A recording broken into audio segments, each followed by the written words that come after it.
Selamat siang, Pak Dono dan teman-teman sekalian. Saya Jus Citra, mahasiswi dari Perbanas dengan NIM 22120 70199. Di sini saya mau mempresentasikan tentang Developing Global Leadership Talent.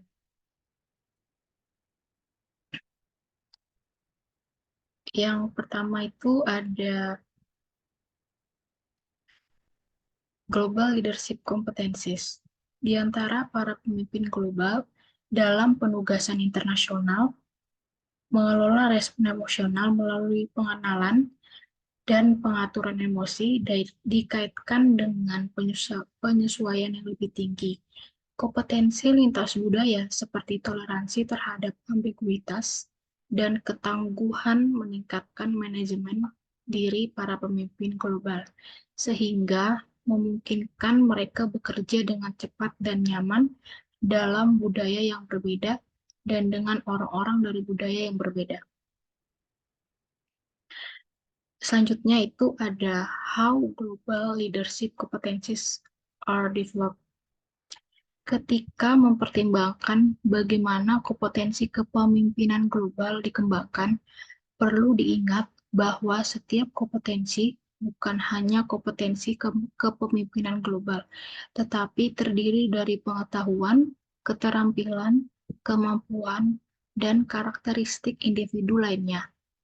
Pengembangan kepemimpinan global perlu memikirkan apa yang dimiliki oleh individu pemimpin dari perspektif perbedaan individu dan apa yang telah dialami oleh pemimpin dari perspektif pelatihan dan pengembangan.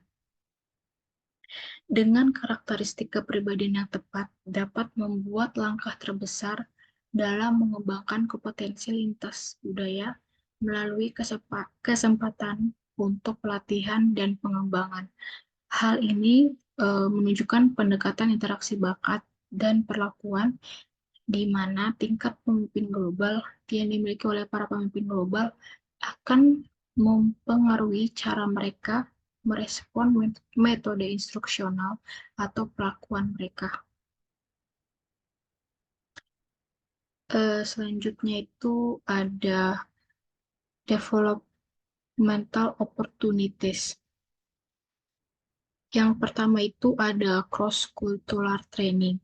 Pelatihan lintas budaya adalah metode instruksional apapun seperti kursus orientasi, pelatihan, atau alat bantu online yang dirancang untuk memberikan cara-cara di mana budaya berbeda secara umum.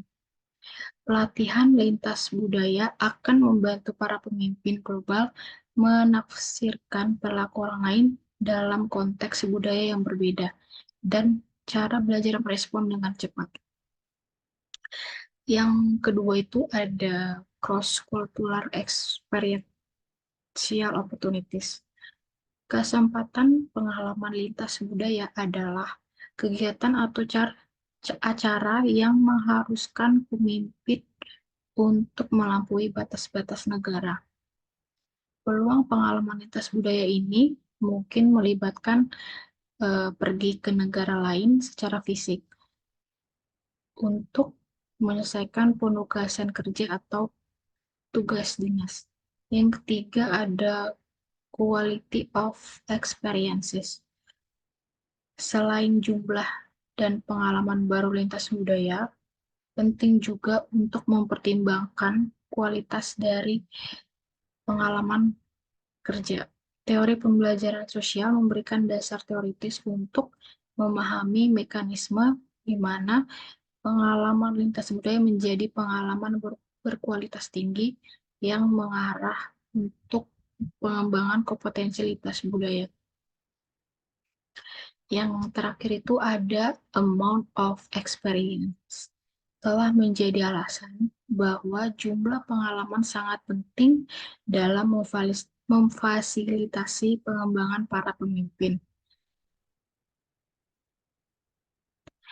Selanjutnya ada individual karakteristik. Pertama itu ada personality karakteristik. Karakteristik kepribadian membuat manusia memiliki kecenderungan untuk berperilaku dengan cara tertentu dalam berbagai situasi. Dalam konteks pengembangan kepemimpinan global, karakteristik kepribadian mempengaruhi individu untuk lebih terbuka dan menerima untuk mempelajari norma-norma budaya yang baru untuk melalui kontak dengan warga negara lain. Yang kedua itu ada motivation. Tingkat motivasi sangatlah berpotensi mempengaruhi kinerja pekerjaan setiap individu. Sebagai contoh, hanya separuh dari mereka yang menerima penugasan internasional dan memiliki orientasi karir internasional. Mengingat bahwa sebagian besar perkembangan terjadi dalam peluang lintas negara ketika para global, ketika para pemimpin mencari interaksi dan bahwa interaksi ini sering kali digunakan untuk mengembangkan skill setiap individu. Yang ketiga ada learning styles. Pembelajaran dapat diperoleh dari pengalaman pengembangan dengan kualitas terbaik, kecepatan belajar para pemimpin global, dan kesediaan untuk belajar dari lingkungan. Selanjutnya ada The Future of Research and Practice in Global Leadership Development. Penelitian di masa depan harus menyelidiki cara terbaik untuk mengukur kompetensi lintas budaya. Langkah-langkah ini dapat digunakan untuk memeriksa efektivitas kepemimpinan global dan transfer pengetahuan setelah menyelesaikan pengalaman pengembangan seperti penugasan internasional. Di sini saya mengambil contoh perusahaan Unilever, di mana PT Unilever Indonesia ini bergerak dalam bidang manufaktur, pemasaran, dan distribusi barang konsumsi seperti sabun, deterjen, margarin, makanan berbasis susu, es krim, produk kosmetik, dan minuman teh dan jus buah. PT Unilever ini dalam mengembangkan bakat kepemimpinannya mempunyai suatu program yang dinamakan dengan Unilever Future Leader Program atau disebut dengan UVLP, di mana program ini bertujuan untuk mengembangkan pemimpin masa depan di saat ini. Program ini berlangsung selama 3 tahun. Jurnal yang saya dapatkan dengan judul Leading in Global Context, The Balancing Act Between Leadership and Management, di mana hasil penelitian ini yang saya dapatkan adalah tujuan dari artikel ini adalah untuk membuat kerangka kerja integratif berbasis teori yang dapat digunakan untuk mengidentifikasi komponen-komponen yang terdiri dari manajemen dan kepemimpinan. Artikel ini mengkaji ulang hubungan antara diri sendiri, orang lain, dan organisasi. Dan bagaimana kepemimpinan harus dikonseptualisasikan dalam konteks kontemporer yang semakin global. Secara khusus menerapkan dikotomi manajemen versus kepemimpinan untuk berteori bahwa ini bukan hanya masalah perbedaan individu dalam kompetensi, keterampilan, dan sikap yang memastikan pengembangan pemimpin yang kreatif dan berbakat, melainkan ini adalah tentang bagaimana praksis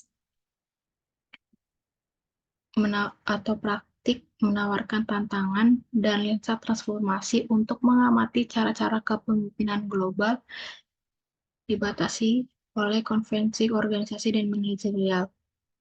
Pada intinya, penelitian ini menunjukkan bahwa para pemimpin perlu menerapkan kompetensi berpikir sistemik untuk mengkatalisasi kinerja organisasi dalam bisnis global yang cepat berubah, dan digerakkan oleh pengetahuan agar tetap kompetitif. Sekian dari presentasi saya. Mohon maaf jika ada kesalahan kata. Sekian dan terima kasih.